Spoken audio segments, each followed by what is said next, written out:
Recently, I came across an article titled, Elizabeth Warren's Big Money Rejection Doesn't Apply to General.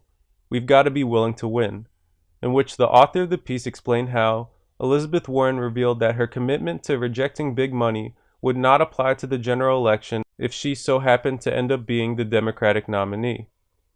Specifically, the author of the piece said that Democratic presidential candidate Senator Elizabeth Warren explained that while she is rejecting so-called big money fundraisers during her primary campaign, she does not believe in unilateral disarmament when it comes to winning the general election against President Trump. Republicans come to the table armed to the teeth, Mrs. Warren said on MSNBC Monday night. They've got their wealthy donors, they've got their super PACs, they've got their dark money, they've got everything going for them. And I'm just going to be blunt. I do not believe in unilateral disarmament. We've got to go into these fights, and we've got to be willing to win these fights, she said. MSNBC's All-In host Chris Hayes asked the Massachusetts Democrat whether that means she would be willing to raise all the money you can, however you can, once she wins her party's nomination. Yes, but here's what I want you to see that's different about it, Chris, Mrs. Warren answered. Think about the difference.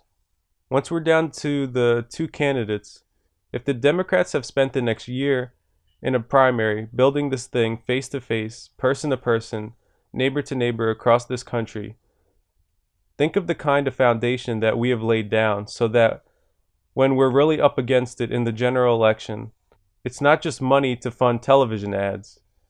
It's all the folks who will do the door knocking. It's all the folks who will make the phone calls. It's all the folks who will reach out to their network. Now, I'll be honest, this answer from Elizabeth was not good, and it was not good in the least. Money in politics is one of, if not the most important issue that we face in America today. It has completely corrupted our political system, and it has made it so billionaires and wealthy campaign contributors are able to buy elections and influence policy. We have got to get money out of politics, and we've got to get money out of politics now. We need to make sure our politicians fund their campaigns solely by the people so that our politicians actually represent the people. Politicians should not fund their campaigns via super PACs, corporations, or wealthy campaign contributors. And yes, that includes during the general election. You cannot solve a problem by being part of the problem. And what Elizabeth is saying here is that she is willing to be part of the problem. She is willing to be part of the problem in order to win. But winning by any means, and by not funding one's campaign solely by the people, is not truly winning. Not for the American people. Democracy should not be about billionaires buying elections. Our government should not be about billionaires buying elections. What our government should be about is representing the American people as a whole, and not just the wealthy. Which means that our representatives in Washington need to fund their campaigns collectively and solely by the American people, and not by super PACs, corporations, and wealthy campaign contributors.